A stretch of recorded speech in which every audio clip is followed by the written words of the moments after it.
કેમ છો મારા વહાલા વિદ્યાર્થી મિત્રો? મારું નામ છે જયેશ રાઠવા અને તમે જોઈ રહ્યા છો નચિકેત સ્ટડી. મિત્રો, આપણે ગયા વિડીયોની અંદર સ્વાધ્યાય 4.2ની શરૂઆત કરી હતી મિત્રો, જેમાં આપણે દાખલા નંબર 1માં 5 દાખલા પૂરા કરાવ્યા હતા. બરાબર છે ને? દાખલા નંબર 1માં 5 દાખલા પૂરા કરાવ્યા હતા. કયા 5 દાખલા? જેમાં આપણે અવયવીકરણની રીત શીખેલા હતા. બરાબર છે? જે તમારા માટે ખૂબ જ ઇમ્પોર્ટન્ટ છે અને સિમ્પલ પણ છે, કારણ કે ધોરણ 9માં અને ધોરણ 8માં પણ આવી રીત આવતી હતી. એટલા માટે મિત્રો તમને સિમ્પલ રીત એવું કહું છું, જે આપણે ગયા વિડીયોમાં જોયું હતું. તમે જોઈ શકો છો દાખલા નંબર 1, પછી 2, પછી 3, 4 અને 5. બરાબર છે મિત્રો? આ 5 દાખલા આપણે ખૂબ જ મસ્ત રીતે પૂરા કરાવેલા હતા. જો તમે હજુ સુધી એ વિડીયો ન જોયો હોય ને તો ખાસ જોઈ લેજો. અને હવે મિત્રો આપણે આ વિડીયોની અંદર દાખલા નંબર 2, 3, 4, 5 અને 6, સોરી 2 નથી 3 છે. બરાબર છે? એટલે 3, 4, 5 અને 6 આ 4 દાખલા આપણને આપેલા છે, જેને આપણે કહીએ છીએ વ્યવહારિક દાખલા, એટલે કે પ્રોબ્લેમ સોલ્વિંગ सम्स કહેવામાં આવે. તો મિત્રો એ આપણે સોલ્વ કરવાના છે.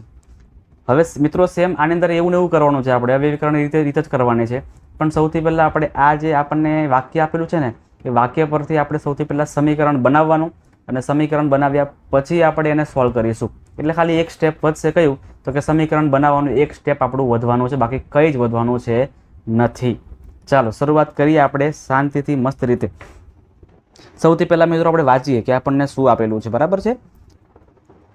બે એવી સંખ્યાઓ શોધો કે જેમનો સરવાળો કરીએ ને તો 27 થાય, અને એનો ગુણાકાર કરીએ ને તો 182 થાય. આટલું જ આપણને આપેલું છે. બરાબર? બે સંખ્યા છે. બરાબર? સંખ્યા 1, સંખ્યા 2, આ બે સંખ્યા છે. આ બંને સંખ્યાનો સરવાળો કરો તો આવે આન્સર કેટલો? એનો 27 આવે. અને જો બંનેનો ગુણાકાર કરવામાં આવે ને તો 182 આવે. તો સૌથી પહેલાં સંખ્યા કઈ છે એ તો મેળવવું પડે ને. તો મિત્રો એના માટે સૌથી પહેલાં આપણે ધારણા કરવી પડે. તો ધારો કે એક સંખ્યા આપણી x છે. ધારો કે આપણી એક સંખ્યા x છે. લખીએ આપણે કે ધારો કે એક સંખ્યા x છે. એક સંખ્યા x, તો બીજી સંખ્યા કઈ હશે? વિચારો તો. એક સંખ્યા x છે તો બીજી સંખ્યા કઈ હશે? તો ઘણા વિદ્યાર્થી કહેશે સર બીજી સંખ્યા તો y હશે. બરાબર છે ને? પણ એવું આપણે કરવાનું નથી, કારણ કે આ દ્વિચલ સમીકરણ નથી મિત્રો, આ દ્વિઘાત સમીકરણ છે. અને દ્વિઘાત સમીકરણમાં એક જ સમીકરણ બને. પહેલામાં 2 બનતા હતા એટલે આપણે ઇઝીલી આપણે લોપ કરતા હતા ને બધું કરતા હતા, એટલે આપણો આન્સર આવતો હતો. આમાં એક જ સમીકરણ બનાવવાનું આવે, એટલે આમાં આપણે ખાલી એક જ ચલ ધારવો પડે. ધારો કે એક સંખ્યા x છે તો બીજી સંખ્યા પણ x જેવી જ બીજી કોઈ સંખ્યા હશે. પણ કઈ હશે સમજાવું. આપણને શું આપ્યું છે કે ભાઈ જો બે સંખ્યાઓ, ધારો કે એક સંખ્યા અહીંયા લખીએ આપણે, તો આ એક સંખ્યા છે અને આ બીજી સંખ્યા છે. બરાબર છે? આ એક સંખ્યા અને બીજી સંખ્યાનો સરવાળો કરો તો કેટલો આવે છે? 27 આવે છે. ક્લિયર થયું બધાને? હવે એક સંખ્યા તો આપણને ખબર જ છે કઈ છે, x, તો અહીંયા લખી દેવાનું આપણે x. બીજી સંખ્યા આપણને ખબર નથી, એટલે બીજી સંખ્યાનું બીજી સંખ્યા જ રહેવા દઈએ અત્યારે, કેમ કે આપણે આ જ મેળવવાનું છે, આ કિંમત મેળવવાની છે, અને 27. તેથી બીજી સંખ્યા બરાબર 27 તો છે જ, પણ x છે બરાબરની પાછળ જાય ને તો પ્લસનું માઇનસ થઈ જાય. અરે 27 ક્યાં? -x થશે. x એટલે કે 27 - x આપણી બીજી સંખ્યા બનશે. ક્લિયર થયું? ચાલો લખી દઈએ આપણે, અને આને મસ્ત રીતે ડિટેલમાં. પહેલાં આને બધુંને રફ કરી દઈએ, તમારા માટે બધું રફ કામ કરી આપું છું એટલા માટે. બરાબર? ચાલો લખીએ. એક સંખ્યા x છે તો બીજી સંખ્યા 27 - x થશે. 27 - x થાય. ચલો હવે તો બધું સિમ્પલ થઈ ગયું છે. હવે મિત્રો આ બંને સંખ્યાનો ગુણાકાર આપણને કેટલો આપ્યો છે? 182. તો લખવાનું કે એક સંખ્યા પ્લસ એક સંખ્યા ગુણાકાર બીજી સંખ્યા બરાબર 182. તો લખી પણ દઈએ, ચાલો વાંધો નહીં. એટલે કે એક સંખ્યા ગુણ્યા બીજી સંખ્યા, એક સંખ્યા ગુણ્યા બીજી સંખ્યા બરાબર 182. એક સંખ્યા આપણને કેટલી મળી હતી? x, એટલે અહીંયા x લખો. બીજી સંખ્યા આપણને મળી હતી 27 - x, એટલે અહીંયા 27 - x બરાબર 182. હવે ગુણાકાર કરી દઈએ. કૌંસની બહાર x છે, મતલબ કે x નો ગુણાકાર અહીં પણ થાય ને x નો ગુણાકાર અહીં પણ થાય. એટલે x ગુણ્યા 27 એટલે કેટલા આવશે? 27x થાય, ઓછા x ગુણ્યા x કરો એટલે x² થાય બરાબર 182. 182 ને બરાબરની આગળ લઈ આવીએ એટલે માઇનસ થઈ જશે, એટલે અહીંયા 27x માઇનસ એક્સ સ્ક્વેર અને આ 182 છે હવે માઇનસ 182 થઈ જશે અને બરાબરની પાછળ કંઈ નહીં એટલે 0 તો વધશે જ. હવે આ કેવું બની ગયું? જો પહેલાં એક્સ વાળું પદ, પછી સ્ક્વેર વાળું પદ ને પછી અચળ પદ. આવું થોડી કરવાનું છે આપણે પહેલું પદ કયું હોવું જોઈએ? સ્ક્વેર વાળું, એના પછી એક્સ વાળું પછી અચળ પદ, એટલે કે એક્સ સ્ક્વેર માઇનસમાં જે છે આગળ આવશે માઇનસ એક્સ સ્ક્વેર, આ પ્લસ 27x છે, પ્લસ 27x છે આવશે પાછળ અને માઇનસ છે 182 એની પાછળ. આપણે ખાલી ગોઠવણી કરવાની છે. ફરી પ્રોબ્લેમ થઈ ગયો બરાબર, લોચો ફરી પડશે. આગળનું પદ તો મિત્રો માઇનસમાં છે, મારે માઇનસનું પ્લસ કરવું છે તો કરી શકાય બરાબર, પણ આ લોકો શું કહેશે પછી? ભાઈ અમને પણ ચેન્જ કરો ને બરાબર, અમને પણ ચેન્જ કરો. જ્યારે પહેલા પદને ચેન્જ કરીએ તો પછી આગળના પદમાં પણ નિશાની ચેન્જ કરવાની. જો આપણે આને પ્લસ માઇનસમાંથી પ્લસ કરીએ તો આને પ્લસમાંથી માઇનસ કરવું પડે અને આને માઇનસમાંથી પછી પ્લસ કરવું પડે, એટલે પ્લસ 182 બરાબર 0. આપણું સમીકરણ થઈ ગયું રેડી. હવે આપણે જે કરતા હતા ને એ જ કરવાનું છે. શું કરતા હતા આપણે? તો કે ભાઈ જો 182ના આપણે ભાગ એવા કરવાના છે, 182ના ભાગ એવી રીતે કરશું કે જેનો સરવાળો કરતાં કેટલા મળવા જોઈએ મિત્રો? 27 મળવા જોઈએ. ચાલો કરીએ. એટલે અહીંયા 182, એક જ મિનિટ આપણે અલગ પેનથી લખીએ તમને ખ્યાલ પડે એટલા માટે. 182ના ભાગ આપણે કરવાના છે એવી રીતે કે જેનો સરવાળો કરતાં કેટલા મળે? 27 મળે. તમે જુઓ મિત્રો અહીંયા કે 182ના ભાગ તમને ડાયરેક્ટ તો નહીં આવડે, તો તમને જે આવડે ને એ તમે ભાગ પાડો બરાબર. તમને જે બી ખબર હોય, મને ખબર છે કે 91 દુ 182 થાય છે બરાબર. આના ભાગ હવે ટ્રાય કરો, 91 પ્લસ 2 કરો 27 આવશે? નહીં આવે. તો આગળ વધવાનું. હવે મિત્રો જો જે સંખ્યા એટલે કે મોટી સંખ્યાને મિત્રો જેટલા વડે ભાગીએ ને નાની સંખ્યાને એટલા વડે ગુણી લેવાની. વિચારજો ખાસ. મોટી સંખ્યા જે આપણી 2 સંખ્યા મળશે આપણને આવી રીતે ભાગ પાડવામાં, મોટી સંખ્યા છે એ મોટી સંખ્યાને જેટલા વડે ભાગવાનું, નાની સંખ્યાને એટલા વડે ગુણી લેવાનું. તો 91ના ભાગ મિત્રો જો ડાયરેક્ટ 7થી પડશે બરાબર ને. 91ના ભાગ 7થી પડે, 13 સતા 91, એટલે કે 91 ભાગ્યા 7 કરું ને તો કેટલા મળે છે મને? 13. તો હવે 2 ને 7 વડે ગુણવાના, તો 2 સતા 14. શું કર્યું મેં ખાસ? તો કે ભાઈ 91ને મેં 7 વડે ભાગ્યા તો 2 ને મેં 7 વડે ગુણ્યા. હવે તમે ચેક કરો આને કે 13 પ્લસ 14 કેટલા આવે? કરો તો 13 પ્લસ 14 27 આવી ગયા બરાબર ને. એટલે 182ના ભાગ આપણે એવી રીતે કર્યા કે જેનો સરવાળો કરતાં 27 આપણને મળી જાય છે બરાબર છે મિત્રો. આપણે આવી રીતે ભાગ કરીશું મોટી સંખ્યાનો. હવે આપણે ગોઠવણી કરી દઈએ આની, તો એક્સ સ્ક્વેરનું એક્સ સ્ક્વેર જ આવશે અહીંયા, પ્લસ 13x કરો, પ્લસ કે માઇનસ આવશે? વિચારો, જો અહીંયા મધ્યમ પદ માઇનસમાં છે એટલે આ પણ માઇનસ આવશે ને આ પણ માઇનસ આવશે, એટલે minus 13x minus 14x plus 182 બરાબર 0. હવે આપણે આ માટે શું કરવાનું? તો કે ભાઈ બધાને ખબર છે કે આમાંથી આપણે કોમન કાઢી લઈએ છીએ, પણ તે સૌથી પહેલાં આપણે ગ્રુપ બનાવી લઈએ છીએ. તો ગ્રુપ બનાવી દઈએ. આમાંથી કોમન શું નીકળશે? તો ખાલી x કોમન નીકળશે અને અંદર શું વધશે? x માઇનસ 13 જ માત્ર ને માત્ર વધશે.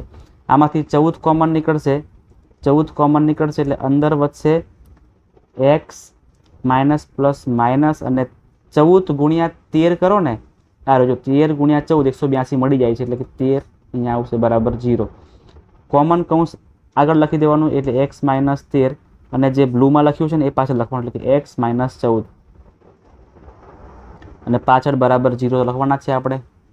હવે આ 0 આને પણ લાગુ પડે અને આ 0 આને પણ લાગુ પડે, એનો મતલબ કે x માઇનસ 13 બરાબર પણ 0 અને x માઇનસ 14 બરાબર પણ 0. x બરાબર માઇનસ 13 છે તો શું આવશે? પ્લસ 13 થઈ જાય અને x બરાબર માઇનસ 14 છે તો પ્લસ 14 થઈ જશે. એનો મતલબ મિત્રો એવો થાય કે એક સંખ્યા 13 છે અને બીજી સંખ્યા 14 છે બરાબર છે ને. 13 અને 14નો સરવાળો કરો તો 27 મળે અને 13 અને 14નો ગુણાકાર કરો ને તો આપણને 182 મળી જાય છે. ચલો દાખલા નંબર આપણે 3 પૂરો કર્યો. દાખલા નંબર 4 પૂરો કરીએ. હવે રકમ સૌથી પહેલાં વાંચીએ અને સમજીએ. જેના વર્ગોનો સરવાળો 365 થાય છે. બે સંખ્યા છે, બંને સંખ્યાના વર્ગનો સરવાળો કરીએ ને તો 365 થાય છે. પણ બીજું શું છે? તો કે એ બંને સંખ્યા પછી કેવી છે મિત્રો? ક્રમિક ધન પૂર્ણાંક છે.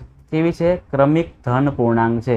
એટલે એક પછી તરત આવતી સંખ્યા હશે, બરાબર છે. એક પછી મતલબ કે જો એક સંખ્યા 3 હશે તો પછી 4 હશે, જો 6 હશે તો 7 હશે, જો 25 હશે તો એની પછીની તરતની કહીએ 26 હશે. એટલે ધારવાનું આપણે, ધારો કે એક સંખ્યા આપણી x છે, ધારો કે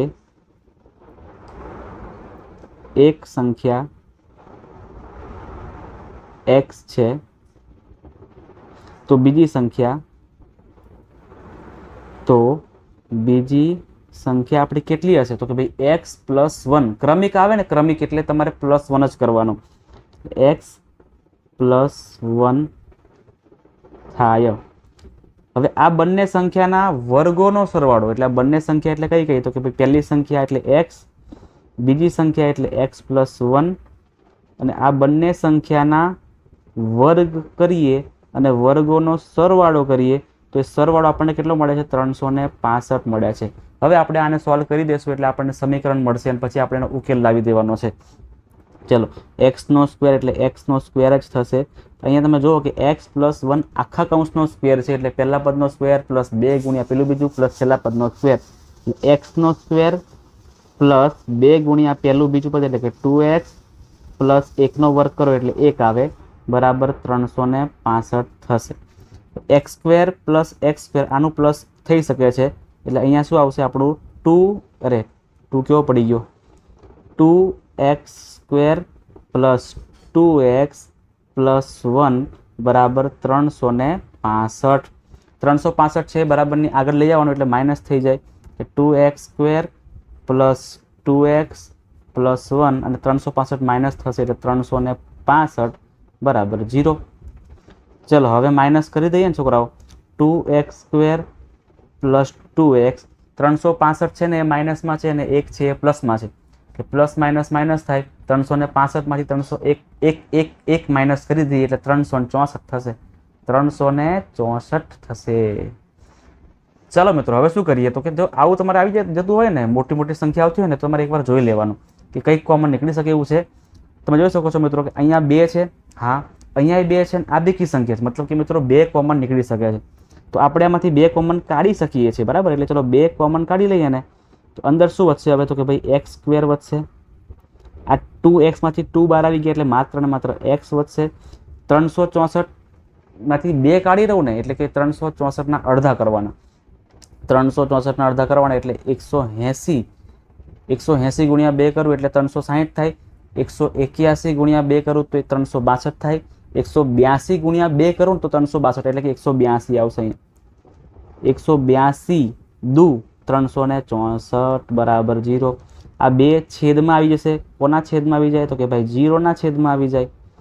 x² પ્લસ x માઇનસ 182 0ના છેદમાં 4, અને 0ના છેદમાં કોઈ પણ વસ્તુ આવે ને એટલે એ માઇનસ જ થઈ ઉડી જ જાય, બરાબર છે. એટલે કશું જ ના વધે, 0 જ કરી નાખીએ એને પણ, એટલે 182 બરાબર 0 ભાગ્યા 4 એટલે કેટલા આવશે? 0. ચાલો, આપણું સમીકરણ થઈ ગયું અહીંયા રેડી. હવે આપણે આના ભાગલા પાડીશું. 182ના મિત્રો ભાગલા કરવાના છે આપણે, 182ના ભાગલા પાડવાના છે.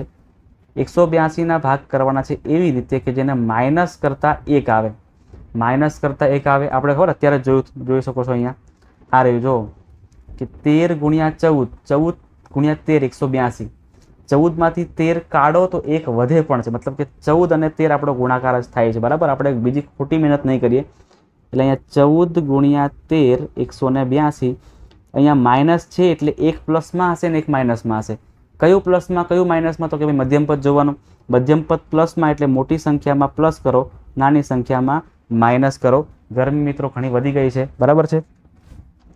ગરમીમાં મિત્રો તમને ભણાવી રહ્યા છે તો ખાસ થોડો સપોર્ટ કરી દેજો, વિડીયોને લાઇક કરી દેજો, તમારા મિત્રો સુધી વિડીયોને શેર પણ કરી દેજો. ચાલો આગળ પૂરું કરીએ આપણે. હવે ગોઠવણી કરીએ તો x² plus 14x minus 13x minus 182 બરાબર 0. હવે આનો ગ્રુપ બનશે અને એક આનો ગ્રુપ બનશે. કોમન શું નીકળે? તો કે ભાઈ આમાંથી x કોમન નીકળશે એટલે x કોમન કાઢી લો તો અંદર શું વધશે? x પ્લસ 14 વધે, x પ્લસ 14 વધશે. અને પાછળ આપણે અહીંયા 13 કોમન કાઢી લઈએ તો અહીંયા x પ્લસ 14 મળશે, કારણ કે જો માઇનસ માઇનસ પછી પ્લસ થાય એટલા માટે. બરાબર 0. હવે જે લાલ લખ્યું છે ને એટલે x પ્લસ 14 આગળ આવશે અને પાછળ આપણું x માઇનસ 13 આવશે. x માઇનસ 13 બરાબર 0. 0 લાગુ પડે બંનેને. x પ્લસ 14 બરાબર પણ 0 અને x માઇનસ 13 બરાબર પણ 0. પ્લસ 14 છે બરાબરની પાછળ જાય તો માઇનસ થઈ જાય અને માઇનસ 13 છે પાછળ જઈને પ્લસ થઈ જશે. હવે મિત્રો જવાબ આપણો કયો છે? જો આપણને તો બે જવાબ મળ્યા. આપણને જવાબ તો કેટલા મળ્યા? બે મળી ગયા. તો આમાંથી જવાબ કયો અસલી આવશે? એક્સની કિંમત આપણે માઇનસ 14 લઈએ કે એક્સની કિંમત આપણે 13 લઈએ? વિચારો તો કઈ લેશું આપણે? તો મિત્રો આપણો જવાબ શું આવશે? એક્સ બરાબર 13 આવશે. એટલે એક્સની કિંમત આપણે કઈ લેવાની? 13 લેવાની છે. હવે આપણે માઇનસ 14 કેમ લેતા નથી? કારણ કે આપણે ચોખ્ખું ચટ આપ્યું છે કે કયા પૂર્ણાંક છે મિત્રો? ધન પૂર્ણાંક છે. કેવા પૂર્ણાંક છે? ધન પૂર્ણાંક છે. એટલે ધન પૂર્ણાંકમાં માઇનસ 14 તો ન આવે. એટલે એક્સની કિંમત આપણે માઇનસ 14 રાખીએ નહીં, પણ કઈ આવશે? એક્સ બરાબર 13 અને બીજી કિંમત હશે એક્સ પ્લસ 1 એટલે કે 14. એટલે 13 અને 14 આપણને બે જે સંખ્યા મળી ને એ હતી. તો લખી દઈએ એક્સ બરાબર 13 અને બીજી સંખ્યાની પછીની એક્સ પ્લસ 1 એટલે કે 13 પ્લસ 1 કરો એટલે કેટલા આવશે? 14. એટલે આ બે સંખ્યાનો સરવાળો કરો તો 27 આવે છે. અને સોરી 27 ક્યાં? આ બંને સંખ્યાના વર્ગોનો સરવાળો કરો તો કેટલા આવશે? 365 આપણને મળી જશે. તમે કરી પણ શકો છો. 13નો વર્ગ કરો તો કેટલા આવશે? 169 અને 14નો વર્ગ કરો તો કેટલા આવશે? 196. આનું પ્લસ કરશો તો 365 તમારો આન્સર મળી પણ જશે. દાખલા નંબર 5, દાખલા નંબર 6 આપણે મિત્રો હમણાં કરતા નથી. આપણે આની પછીના વિડીયોમાં દાખલા નંબર 5 દાખલા નંબર 6 કરાવીશું, કારણ કે થોડાક દાખલા મોટા છે એટલા માટે. અત્યારે કરશું તો ટાઈમ ઘણો બધો વધી જશે અને મિત્રો એ આપણને મજા નહીં આવે. બરાબર છે? તો ખાસ મિત્રો જે પણ વિદ્યાર્થીઓ પહેલી જ વાર ચેનલ પર આવી રહ્યા છે તો ખાસ એ બધા જ લોકો ચેનલને સબસ્ક્રાઈબ કરી નાખજો. તમારા ફ્રેન્ડ્સના ગ્રુપમાં વિડીયોને શેર કરી આપજો. કોમેન્ટ જરૂરથી કરજો. તમને જે પણ ગમે છે, તમને જે પણ નથી ગમતું, આ તમામ તમારા પ્રતિભાવો મિત્રો મને કોમેન્ટમાં જણાવો, જેથી તમારા માટે આગળ મારે કેવી રીતે કામ કરવું ને એ મને ખ્યાલ પડે. ક્લિયર છે મિત્રો? તો ખાસ સપોર્ટ કરતા રહેજો. વિડીયોને લાઇક કરજો, તમારા મિત્રોને શેર પણ કરી આપજો અને સબસ્ક્રાઈબ ખાસ કરજો.